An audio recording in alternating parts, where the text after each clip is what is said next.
असतोमा सद्गमय तमसोमा ज्योतिर्गमय मृत्युर्मा मृతంగమయ ఓం శాంతి శాంతి శాంతి. నమస్కారం.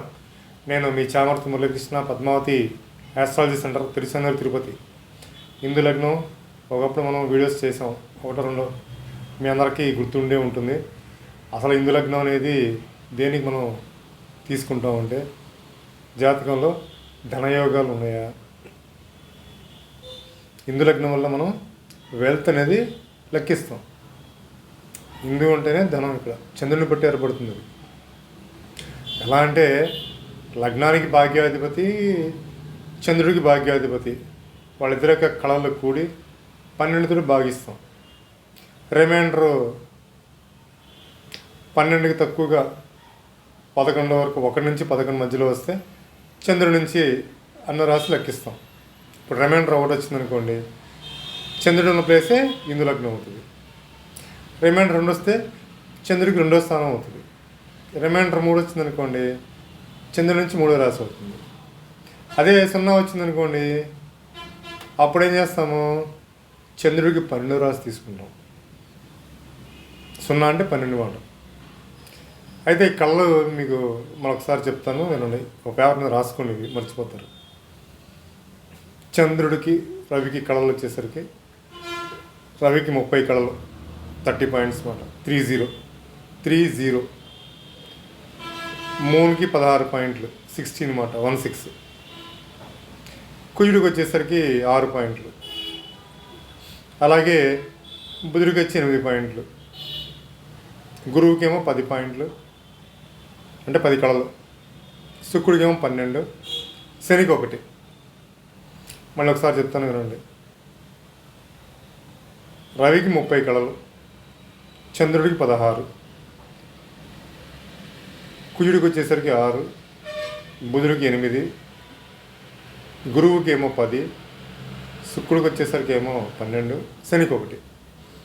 ఇప్పుడు మీరు ఎలాగా హిందూ లగ్నాన్ని క్యాలిక్యులేట్ చేసుకోవాలంటే, మీరు మేష లగ్నంలో పుట్టారు, సింహరాశిలో పుట్టారనుకోండి.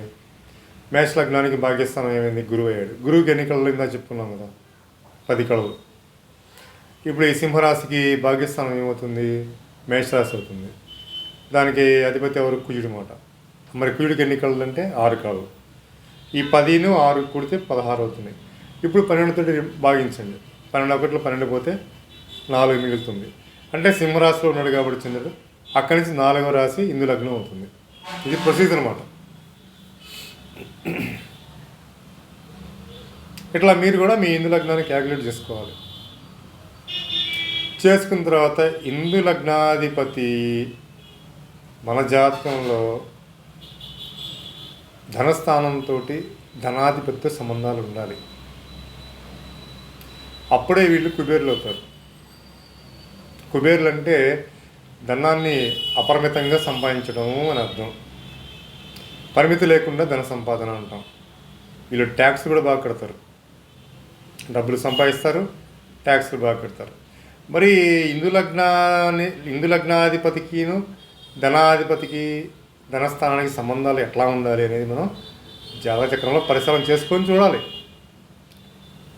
ఎలా తీసుకోవాలి దీన్ని మనం అంటే, ఫర్ ఎగ్జాంపుల్ మీకు హిందూ లగ్నాధిపతి, ఇందాక ఉదాహరణలో మనం చెప్పుకున్నాం కదా, మేష లగ్నానికిను సింహరాశిలో పుట్టిన వాళ్ళకి కళ్ళు వచ్చేసరికి 10 ఒక 16 కూడితే ఆ 16ని 12తో భాగిస్తే రిమైండర్ 4 వచ్చింది. కాబట్టి సింహరాశి నుంచి 4వ రాశి వృశ్చికం హిందూ లగ్నం అయింది. ఇప్పుడు ఈ హిందూ లగ్నాధిపతి కుజుడికి మేష లగ్నం కదా జాతకుడు పుట్టింది. మేష లగ్నానికి ధనాధిపతి ఎవరు, శుక్రుడు మాట. ధనస్థానంతో కానీ ధనాధిపతితో కానీ ఈ కుజుడికి సంబంధాలు ఉండాలి. సంబంధాలు అంటే ఏంటి, ధనస్థానంలోనే ఉండాలి హిందూ లగ్నాధిపతి, లేదా ధనస్థానంలో చూడాలి. ఇది ఒక సంబంధం. మళ్ళీ చెప్తానండి పాయింట్. హిందూ లగ్నాధిపతి ధనస్థానంలో ఉన్న, ధనస్థానాన్ని చూసినా, లేదు హిందూ లగ్నాధిపతి ధనాధిపతితో కలిసి ఉన్న, ధనాధిపతిని చూస్తున్నా. హిందూ లగ్నాధిపతి ధనాధిపతితో కలిసి ఉన్న, ధనస్థానాధిపతిని చూస్తున్నా కూడా. అట్లాగే ఈ హిందూ లగ్నాధిపతికి ధనస్థానంతో సెక్సువల్ ఆస్పెక్ట్ ఉన్న, ట్రైన్ ఆస్పెక్ట్ ఉన్న, అంటే ఫర్ ఎగ్జాంపుల్ ఇందాక ఎగ్జాంపుల్లో మేషరాశికి 2 ధనస్థానం కాబట్టి వృషభ రాశికి 11లో ఇందాక ఇందు లగ్నాధిపతి కుజుడయ్యాడు కాబట్టి ఇటువంటి మేష లగ్నంలో పుట్టిన వాళ్ళకి సెకండ్ ప్లేస్కి అంటే వృషభానికి 11లో కుజుడున్నా లేదా వృషభానికి 3లో కుజుడున్నా అంటే ఏమవుతుంది, మీ ధనస్థానానికి ఇందు లగ్నాధిపతికి సెక్స్టైల్ కానీ ట్రైన్ ఆస్పెక్ట్ కానీ, అట్లాగే ఇందు లగ్నాధిపతికి ధనాధిపతితో సెక్స్టైల్ కానీ ట్రైన్ ఆస్పెక్ట్ కానీ ఉన్నా అప్పుడు కూడా వీళ్ళకి కుబేర యోగం ఏర్పడుతుంది. ధన సంపాదన బాగా చేస్తారు అన్నమాట వీళ్ళు. మనం ఏం చేయలేదు ఈ వీడియోలో, వెరీ సింపుల్ వీడియో ఇది. ఫస్ట్ ఏం చేసాము, ఇందు లగ్నం అంటే క్యాలిక్యులేట్ చేసాము. ఇందు లగ్నాధిపతికి ధనస్థానంతో సంబంధాలు చూసాము. ధనస్థానాన్ని చూస్తున్నాడా, ధనస్థానంలో ఉన్నాడా, లేదా ధనస్థానంతో సెక్స్టైల్ ఆస్పెక్ట్ ఉందా, ట్రైన్ ఆస్పెక్ట్ ఉందా, అన్ని వేదిక ఆస్పెక్ట్స్ తీసుకోండి. ఈ సెక్స్టైల్ ట్రైన్ అనేది మాత్రం మోడర్న్ ఆస్పెక్ట్స్, ఇవి కూడా తీసుకోండి, ఫలితాలు ఇస్తాయి ఇవి కూడా. అట్లాగే ఇందు లగ్నాధిపతికి ధనాధిపతితో సంబంధాలు, ధనాధిపతి ఇందు లగ్నాధిపతి కలిసి ఉన్నారా, లేదు ధనాధిపతి ఇందు లగ్నాధిపతి ధనాధిపతిని చూస్తున్నాడా, లేదు ఇందు లగ్నాధిపతి ధనాధిపతితో సెక్స్టైల్ ఆస్పెక్ట్ ఉందా, ట్రైన్ ఆస్పెక్ట్ ఉందా, ఇలా తీసుకుంటాం. కొంతమందికి ఒక డౌట్ రావచ్చు అనమాట, ఇందు లగ్నాధిపతి కూడా ధనాధిపతి అయితే ఎక్కడొస్తుంది అది? మేష లగ్నానికి రాదు. ఇప్పుడు మేషం ఇందు లగ్నం అయితే ధనాధిపతి మేష లగ్నాధిపతిలో ఒకళ్ళు అవ్వరు కదా. వృషభం అయినా అవ్వదు, మిథునమైనా అట్లా అవ్వదు, కర్కాటక లగ్నం అయినా అవ్వదు, ఇందు లగ్నం సింహ లగ్నం అయినా అవ్వదు, అంతే కదా. సింహ లగ్నానికి లగ్నం ఇందు లగ్నం అయిందనుకోండి, సింహ లగ్నం ఇందు లగ్నాధిపతి రవి అవుతాడు, ధనాధిపతి ఎవరు బుధుడు అవుతాడు అనమాట. ఇప్పుడు కన్య తీసుకున్నా కూడా అంతే అవ్వదు కదా. మరి ఎక్కడ అవుతుంది ఇది? మకర లగ్నంలో పుట్టినప్పుడు అవుతుంది. మకర లగ్నం ఇందు లగ్నం అయిందనుకోండి, మీరు పుట్టింది మీ క్యాలిక్యులేషన్లో మీకు ఇందు లగ్నం మకర లగ్నం వచ్చింది అనుకోండి, అప్పుడు ఇందు లగ్నాధిపతి ధనాధిపతి ఇద్దరు ఒకళ్ళే అవుతారు. మరి ఇప్పుడు ఎలా తీసుకొని చూడాలి? ఇది కూడా సింపులే. మీ ఇందు లగ్నాధిపతి శని కాబట్టి ఆ శనికి ధనస్థానంతో సంబంధాలే చూస్తాం. శని ధనస్థానంలో ఉన్నాడా, ధనస్థానాన్ని చూస్తున్నాడా, ధనస్థానంతో సెక్స్వల్ ఆస్పెక్ట్ ఉందా, ట్రైన్ ఆస్పెక్ట్ ఉందా,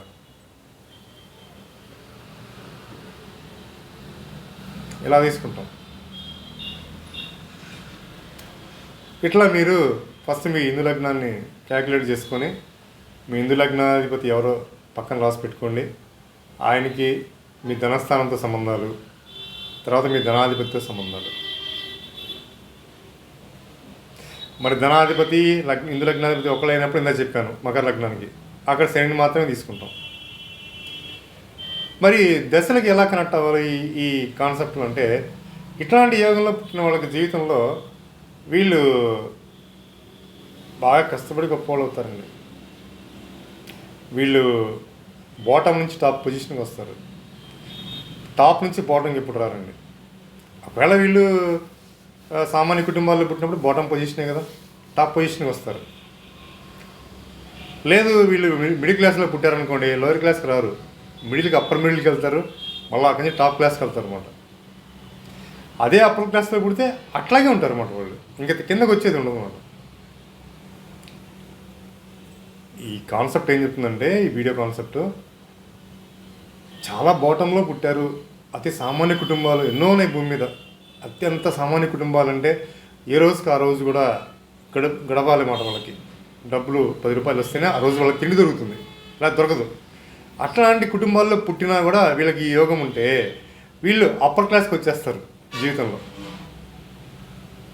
మిడిల్ క్లాస్లో పుట్టారనుకోండి, అప్పర్ మిడిల్కి వస్తారు, తర్వాత హైయర్ క్లాస్కి వస్తారు. అదే హైయర్ క్లాస్లో పుట్టారనుకోండి, హైయర్ క్లాస్లోనే ఉంటారు, ఇంకా దానిపైన క్లాస్ ఏం లేదు ఇంకా. సో ఇది చాలా ఇంపార్టెంట్ యోగం. ఇది క్యాలిక్యులేట్ చేసుకొని మీరు కూడా చూసుకోండి.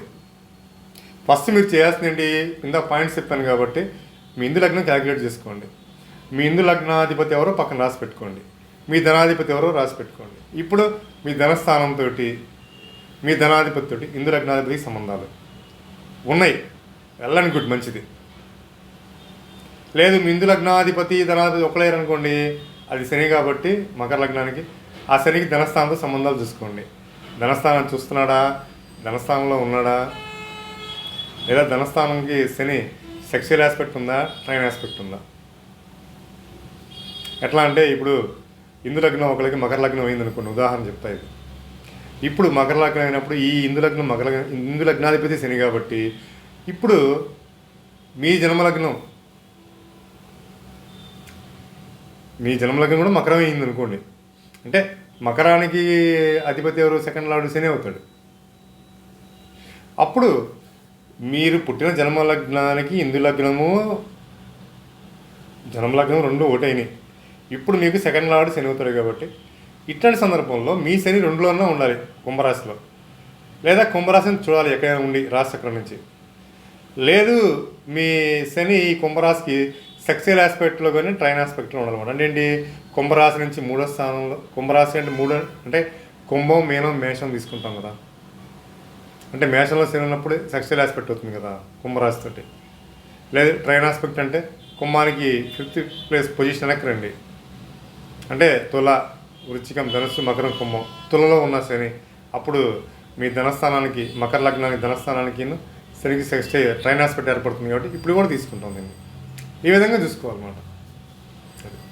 సో ఇట్లా మీరు క్యాలిక్యులేట్ చేసుకొని చూసుకోండి. అపరిమితమైన ధనయోగాలు కలుగుతాయి. జీవితంలో సామాన్య కుటుంబాల్లో పుట్టిన వీళ్ళు చాలా గొప్ప వాళ్ళు అవుతారు, అదృష్టవంతులు అవుతారు. సో ఈ వీడియో పైన డౌట్స్ ఎక్కువగా ఎలా అడుగుతారంటే, నేను ఇంతకుముందు పెట్టినప్పుడు చూశాను, కన్ఫ్యూజన్ అవ్వకండి. బాగా ఆహారం చేసేటప్పుడు మీరు ఫర్ ఎగ్జాంపుల్ బిందువులను యాడ్ చేసినప్పుడు 2 వచ్చింది అనుకోండి, 2ని ఎలా భాగిస్తామో 12తో అనుకుంటాం. 12 సున్నాలు అంతే, 2 అవుతుంది. చిన్న నుంచి 2వ స్థానం చూస్తాం. 11 వచ్చింది, 12 కన్నా తక్కువ కళలు మొత్తం కూడితే. అప్పుడు ఈ 12 సున్నాలు పోతే 11 మిగులుతుంది. 12కి సమానంగా వస్తే 12 ఒకసారి పోతుంది, అంటే రిమైండర్ 0 అవుతుంది. అప్పుడు చంద్రుడి నుంచి 12వ స్థానం తీసుకోవాలి. 0 వచ్చినప్పుడు ఎప్పుడు కూడా మీ చంద్రుడికి 12వ స్థానం ఇందు లగ్నం అవుతుంది. లేదు పాయింట్లు వచ్చినాయి, 2 పాయింట్లు వచ్చినాయి, రిమైండర్ 3 పాయింట్లు వచ్చింది, 4 పాయింట్లు వచ్చినాయి, అప్పుడు చంద్రుడి నుంచి అన్ని రాశులు లెక్కేస్తాం. ఇలా తీసుకోవాలన్నమాట. నేను మీ చామర్త మురళీకృష్ణ, పద్మావతి ఆస్ట్రాలజీ సెంటర్, తిరుచానూరు, తిరుపతి. ఓం తత్సత్. ఓం నమో నారాయణాయ. ఓం నమ శివాయ.